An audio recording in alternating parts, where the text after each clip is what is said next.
वो मेरा है, वो मेरा है। राधे राधे राधे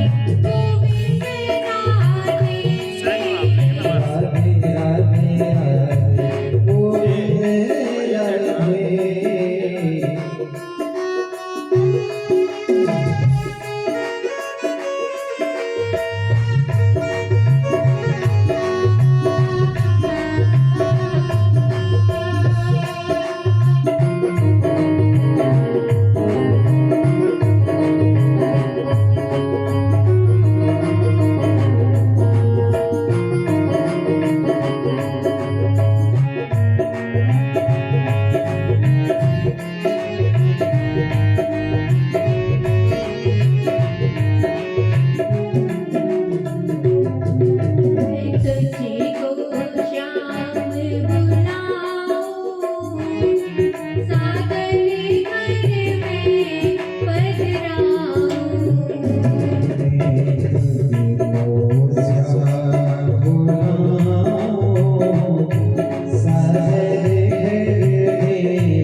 हम लोग भागवत की कथा में श्रवण कर रहे थे कि जब अश्वत्थामा ने देखा कि अब मुझे कोई और उपाय नहीं है बचने का, तब उसने उत्तरा के गर्भ के ऊपर ब्रह्मास्त्र का संधान किया और पांडवों के ऊपर भी 5 बार छोड़े थे। उत्तरा ने देखा कि एक लोहे का बाण मेरी ओर आ रहा है। तब उत्तरा ने अपने आप को बचाने के लिए किसी और को नहीं देखा और वह विह्वल होकर भगवान श्री कृष्ण के पास दौड़ी गई और भगवान से कहने लगी, पाहि पाहि महायोगे देव देव जगत्पते नान्यम तद्वयं पश्य यत्र मृत्यु परस्परम। उत्तरा कह रही है, हे जगत गुरु, हे जगतपते, मेरी रक्षा कीजिए। यह लोहे का बाण मेरी ओर आ रहा है, यह भले ही मुझे नष्ट कर दे, लेकिन मेरे गर्व को नष्ट ना करे, ऐसी कृपा कीजिए। क्योंकि इस गर्भ में जो बालक है वह पांडवों का बीज है। यदि यह ही समाप्त हो जाएगा तब पांडवों को जलांजलि देने वाला कोई भी नहीं बचेगा। इसीलिए कुछ प्रभु मेरे ऊपर दया कीजिए, मेरी रक्षा कीजिए, क्योंकि मैं आपके अतिरिक्त और यहाँ पर अभय देने वाला किसी को नहीं समझती। यह सभी तो मृत्यु को प्राप्त होने वाले हैं। इसीलिए हे जगत गुरु, हे जगतपते, मेरी रक्षा कीजिए। भगवान ने तुरंत ही अंगूठे के आकार का रूप धारण किया और एक रूप से तो सभी के सामने वहां पर उपस्थित रहे और एक रूप से उत्तरा के गर्भ में प्रविष्ट हो गए और अपने चक्र से उस गर्भ को ढक दिया और पांडवों की भी रक्षा की। कुंती जी ने जैसे ही भगवान की इस दयालुता को देखा, तब कुंती जी ने 26 श्लोकों में भगवान की दिव्य स्तुति की। नमस्ते पुरुषं त्वाद्यं ईश्वरं प्रकृते परम अलक्ष्यं सर्वभूतानां अंतर्बहिर्वस्थितं माया जवनिका छन्ना मज्ञातोक्षमव्ययं न लक्ष्यसे मूढद्रसा नटो नाट्यधरो यथा। कृष्णाय वासुदेवाय देवकी नंदनाय च नंद गोपकुमाराय गोविंदाय नमो नमः। नमः पंकजनाभाय नमः पंकजमालिने नमः पंकजनेत्राय नमस्ते पंकजांग्रे। कुंती जी ने बड़ी ही प्यारी स्तुति की है। कुंती जी कह रही हैं, हे जगत गुरु, हे जगतपते, आप समस्त जीवों में बाहर और भीतर एक रस से स्थित हैं और इंद्रियों से जो कुछ भी जाना जाता है वह सब आपका ही स्वरूप है। लेकिन आप प्रकृति के से परे परम पुरुष हैं। इसीलिए इंद्रियों से जो कुछ भी जाना जाता है वह सब आपका ही स्वरूप है, लेकिन मैं अबोध नारी भला आपको कैसे जान सकती हूँ। कुंती जी कह रही है कि इस जगत में जो कुछ भी दिखलाई दे रहा है वह सब आप ही है, क्योंकि इंद्रियों से जो कुछ भी जाना जाता है वह सब आपका ही स्वरूप है। फिर आगे कह रही है कि इंद्रियों से जो कुछ भी जाना जाता है इंद्रिय के रूप में भी आप ही विद्यमान है और इंद्रियों से जो कुछ भी देखा जा रहा है वह सब आप ही है।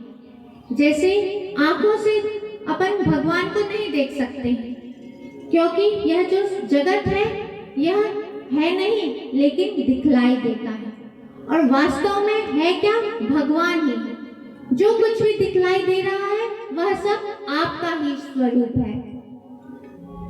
और कह रही हैं कि लेकिन आप अपने आप को माया रूपी पर्दे से ढके रहते हैं, इसीलिए आप दिखलाई नहीं देते हैं, और जो है नहीं वह दिखलाई देता है। यह संसार है नहीं लेकिन दिखलाई दे रहा है, और जो कुछ भी दिखाई दे रहा है वह सब आप ही है। मैं अबोध नारी भला आपको कैसे जान सकती हूँ।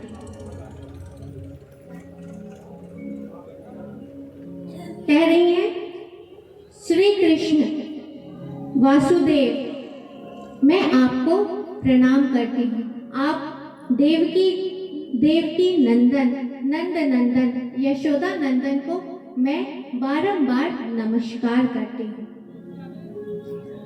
आपके द्वारा, आपके नाभि से ब्रह्मा जी के उत्पत्ति स्थान, ब्रह्मा जी की उत्पत्ति कहाँ से हुई है? कमल से। और कमल कहाँ से प्रकट हुआ है? भगवान की नाभि से। मैं ब्रह्मा जी के उत्पत्ति स्थान नाभि से आपने कमल को प्रकट किया है। आपके ये जो नेत्र हैं यह कमल के समान बड़े ही सुकुमार हैं, सुंदर हैं और बड़े बड़े हैं। आपने कमल की माला को धारण किया हुआ है, और आपके यह जो चरण है ना, यह भी कमल के समान सुकोमल है, और आपके चरणों में कमल का चिन्ह अंकित है।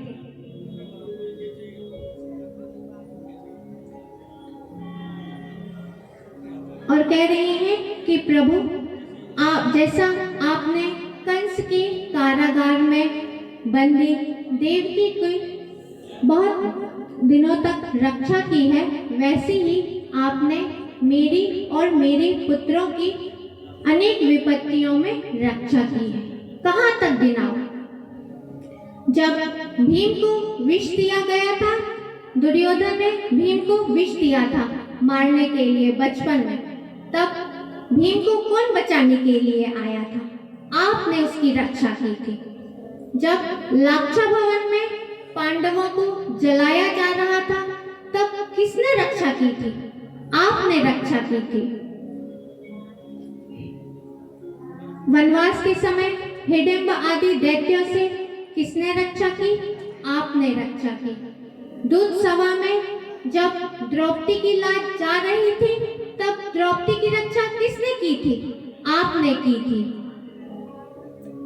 और वनवास के समय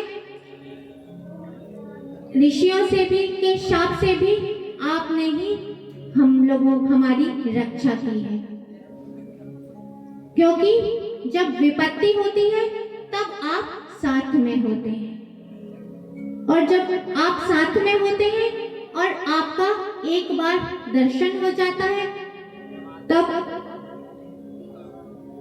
एक बार आपका दर्शन हो जाता है तो फिर इस जन्म मृत्यु की परंपरा में बार बार नहीं आना पड़ता। और कुंती जी ने एक विलक्षण वर मांगा जो आज तक किसी ने भी भगवान से नहीं मांगा है। कुंती जी ने भगवान से विपदा मांगी।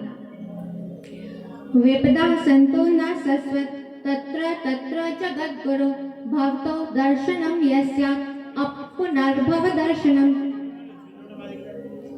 कुंती जी कह रही हैं, इसीलिए हे प्रभु, मुझे पद पद पर, कदम कदम पर विपत्ति दीजिए। क्यों? क्योंकि जब विपत्ति होती है तब आप साथ में होते हैं, और संपत्ति मिली और आप हमें छोड़कर द्वारिका जाने लगे। इसीलिए प्रभु, मुझे पद पद पर विपत्ति दीजिए, क्योंकि जब विपत्ति होती है तब आप साथ में होते हैं, और जब एक बार आपका दर्शन हो जाता है तो इस अपपुनर्भव दर्शन, इस अपपुनर्भव का, अपपुनर्भव बोलते हैं बार बार जन्म लेना और बार बार मृत्यु को प्राप्त होना। एक बार आपका दर्शन हो जाता है तो फिर इस अपपुनर्भव में बार बार जन्म लेना, बार बार मृत्यु को प्राप्त होना, इस जन्म मृत्यु के चक्र से छुटकारा मिल जाता है। इसीलिए भगवान मुझे पद पद पर, कदम कदम पर विपत्ति दीजिए। और कह रहे हैं कि आपका ना कोई प्रिय है और ना ही अप्रिय है, ना ही आप जन्म लेते हैं और ना ही आप कोई कर्म करते हैं। आप फिर भी आप हर योनि में जन्म लेते हैं, कभी पशु पक्षी मनुष्य सभी बन जाते हैं और उन्हीं योनियों में आप दिव्य लीलाएं करते हैं।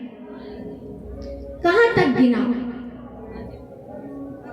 और कह रही है कि जब बचपन में आपने दूध का मटके फोड़े थे तब आप यशोदा जी से भयभीत होकर भागे थे। क्यों? क्योंकि यशोदा मैया आपको बांधने के लिए रस्सी लेकर आपके पीछे दौड़ी थी।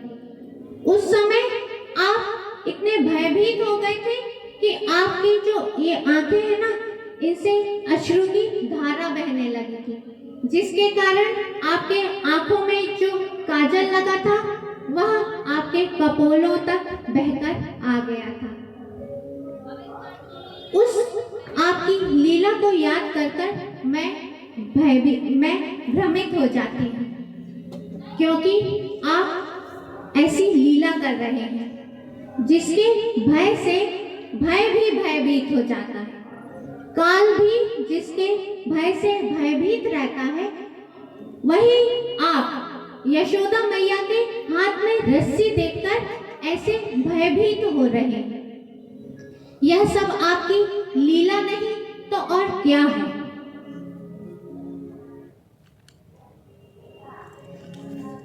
और आप हमें छोड़कर जा रहे हैं। हमारा आपके सिवा और कोई आसरा या सहारा नहीं है, क्योंकि पृथ्वी में इस समय जितने भी राजा हैं वह सब हमारे और हमारे पुत्रों के शत्रु हैं, और आप हमें छोड़कर जाना चाह रहे हैं। हमारी तो वैसी ही दशा हो जाएगी जैसी जीव के बिना इंद्रियों की दशा हो जाती है। जब जीव इस शरीर से निकल जाता है तब यह इंद्रियां तो रहती हैं लेकिन कोई कार्य नहीं करती हैं, आंखें तो रहती हैं, लेकिन जब भगवान इस शरीर को छोड़कर चले जाते हैं तब यह आंखें देखती नहीं हैं, कान सुनते नहीं हैं, मुख बोलता नहीं है। उसी प्रकार हमारी भी दशा हो रही है।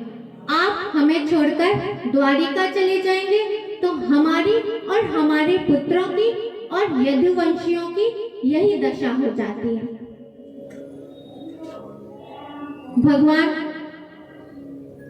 कुंती जी की स्तुति से बहुत प्रसन्न हुई और उन्होंने द्वारिका जाने का जो अपना निर्णय था उसे छोड़ दिया और कुछ दिन पांडवों की और बुआ की कुंती जी की प्रसन्नता के लिए कुछ दिन और वहीं पर ठहरे।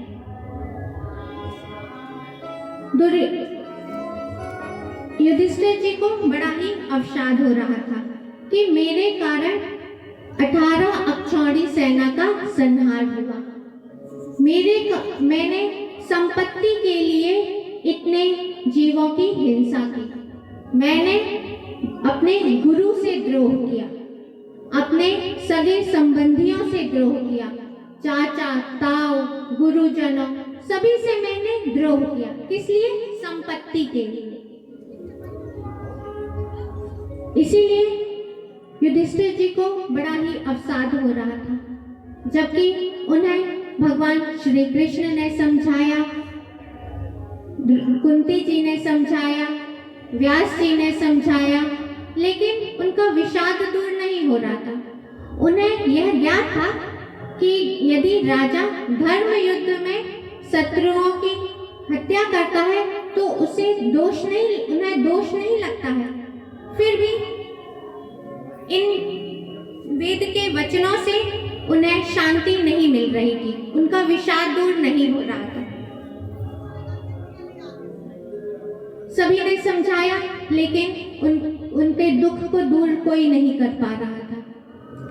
युधिष्ठिर जी सोच रहे थे कि जैसे कीचड़ से कीचड़ को नहीं धोया जा सकता, जैसे किसी वस्त्र में कीचड़ लग जाए, गंदा हो जाए, तो उसे गंदे पानी से या कीचड़ से साफ नहीं किया जा सकता। जैसे मदिरा अपवित्र मानी जाती है, मदिरा की अपवित्रता को मदिरा से दूर नहीं किया जा सकता, उसी प्रकार हिंसा बाहुल्य यज्ञ से एक भी जीव की हत्या का प्रायश्चित नहीं किया जा सकता। भगवान ने सोचा कि अब उन्हें कौन समझा सकता है, जिसने अपने जीवन में धर्म को धारण किया। इसीलिए भगवान सभी पांडवों को लेकर गए पितामह भीष्म के पास, क्योंकि पितामह भीष्म ने धर्म को अपने जीवन में धारण किया था। भगवान पांडवों को लेकर पहुंचे पितामह भीष्म के पास, जो सरसैया पर पड़े हुए थे उत्तरायण की प्रतीक्षा में कि उत्तरायण आए तब मैं अपने शरीर का परित्याग करूं। पितामह भीष्म को यह वरदान था कि आप अपनी जब चाहेंगे तब आपकी मृत्यु होगी। इसीलिए वह उत्तरायण की प्रतीक्षा में थे कि कब, जैसे अभी सूर्य उत्तरायण हो गए हैं, इसी प्रतीक्षा में थे। जैसे ही सभी पांडव श्री कृष्ण वहां पर पहुंचे पितामह भीष्म के पास, सभी ने पितामह भीष्म को प्रणाम किया और फिर पितामह भीष्म ने युधिष्ठिर जी से कहा कि तुम जिसे अपना ममेरा भाई जानते हो, पता है वह कौन है जिसे तुमने सेवक बना लिया, दूत बना लिया। जब पांडवों ने रासु यज्ञ किया था तब उसमें भगवान ने सेवक बने थे और संतों की जूठी पत्तल को उठाया था। और जब पांडवों को का राज्य छिन गया था तब भगवान कौरवों की सभा में गए थे युद्ध संधि का प्रस्ताव लेकर कि युद्ध ना हो। पितामह भीष्म कह रहे हैं कि जिसे तुमने सारथी बना लिया, युद्ध में सारथी भी बने थे भगवान श्री कृष्ण, पता है वह कौन है? वह साक्षात परमेश्वर है, जगदीश्वर है। फिर राजधर्म, मोक्ष धर्म, स्त्री धर्म आदि का उपदेश दिया पितामह भीष्म ने युधिष्ठिर जी को। जब पितामह भीष्म युधिष्ठिर जी को उपदेश दे रहे थे, उस समय द्रौपदी भी वहां पर थी। यह प्रसंग भागवत में नहीं है, महाभारत में है। जब द्रौपदी जी यह सब धर्ममय वचन सुन रही थी पितामह भीष्म के, तब उन्हें अचानक से हंसी आ गई। पितामह भीष्म उपदेश दे रहे थे और उन्होंने अपने उपदेश को बीच में ही रोककर द्रौपदी जी से पूछा कि बेटी, तुम अचानक से हंसी क्यों? द्रौपदी ने कहा, पितामह, मैं इस भ्रष्टता के लिए आपसे क्षमा मांगती हूँ। लेकिन पितामह भीष्म को इससे संतुष्टि नहीं हुई। उन्होंने कहा कि तुम एक कुलीन घर की स्त्री हो, इतने बड़े राजघराने की रानी हो, महारानी हो, तुम अकारण ही ऐसे नहीं हंस सकती हो। तुम्हारे हंसने के पीछे कोई ना कोई कारण अवश्य है, इसीलिए तुम निसंकोच होकर मुझसे कहो। द्रौपदी ने कहा कि मुझे मेरी धृष्टता के लिए क्षमा करें, लेकिन मैं यह सोचकर हंसी कि अभी तो आप धर्म के कितने बड़े बड़े उपदेश दे रहे हैं, लेकिन आपने उस समय यह उपदेश क्यों नहीं दिया जब दूत सभा में कौरव मेरी लज्जा को छीन रहे थे? उस समय आपने क्यों प्रतिकार नहीं किया? आपने इस धर्म में उपदेश का वर्णन तब क्यों नहीं किया? यही सोचकर मुझे हंसी आ गई। मेरी इस धृष्टता के लिए आप मुझे क्षमा करें। पितामह भीष्म ने कहा, इसमें किसी का दोष नहीं है। उस समय मैंने कौरवों के साथ था और कौरवों का दूषित अन्न खाया था, इसीलिए उस समय मेरी बुद्धि, पता था मुझे कि यह सब अधर्म हो रहा है, फिर भी मैं उस अधर्म का विरोध नहीं कर सका। लेकिन आज जब मैं इस सरसैया पर पड़ा हूँ तो मेरे शरीर से खून की एक एक बूंद जो उन कौरवों के अन्न से पुष्ट हुआ था, यह जो शरीर, उसके खून की एक एक बूंद इस पृथ्वी पर समा गई और मेरा यह जो शरीर है यह अब पूर्ण रूप से शुद्ध हो गया है। इसीलिए अब मैं यह धर्ममय वचन कह पा रहा हूँ। इसीलिए दूषित अन्न का सेवन नहीं करना चाहिए। दूषित अन्न कैसे शुद्ध होगा? दान पुण्य करके। यह प्रसंग महाभारत का है। पितामह भीष्म को इस प्रकार उपदेश दिया और फिर उन्होंने अपने मन को, और पितामह भीष्म कह रहे हैं कि भगवान ने अपनी प्रतिज्ञा को पूर्ण करने के लिए उस जगदीश्वर ने, सर्वेश्वर ने अपनी प्रतिज्ञा को पूर्ण करने के लिए मेरी प्रतिज्ञा को झूठा किया, अपनी प्रतिज्ञा को झूठा किया, मेरी प्रतिज्ञा को पूर्ण करने के लिए। भगवान ने प्रतिज्ञा की थी कि मैं महाभारत युद्ध में शस्त्र धारण नहीं करूंगा, और पितामह भीष्म ने भी प्रतिज्ञा की थी कि मैं एक बार भगवान को अस्त्र जरूर धारण करवाऊंगा, और यदि भगवान ने अस्त्र धारण नहीं किया तो मैं 5 पांडवों का वध कर दूंगा। इसीलिए भगवान ने मेरी प्रतिज्ञा को पूर्ण करने के लिए भगवान ने अपनी प्रतिज्ञा को तोड़ा। भगवान ने महाभारत युद्ध में 2 बार, एक बार चाबुक लेकर मुझे मारने के लिए दौड़े और एक बार रथ चक्र लेकर, रथ का जो पहिया होता है ना, उसी को चक्र बनाकर दौड़े थे मेरे पीछे मुझे मारने के लिए। इसीलिए उस सर्वेश्वर ने, जगदीश्वर ने मेरी प्रतिज्ञा को पूर्ण करने के लिए अपनी प्रतिज्ञा को तोड़ा। फिर पितामह भीष्म ने अपनी मन को, वाणी को भगवान श्री कृष्ण के चरणों में लगाकर 11 श्लोकों में दिव्य स्तुति की है। इति मतिरूप कल्पिता वितृष्णा भगवते सात्वत पुंगवे विभुम्नि स्वसुख मुपगते क्वचित् विहर्तुं प्रकृति मुपेषु यद्भव प्रवाह त्रिभुवन कमनं तमालवर्णं रविकर गौरवराम्बरं ददाने वपुरलक कुलाव्रतान नाब्जं विजय सखे रतिरस्तु मेन वज्जा। भगवान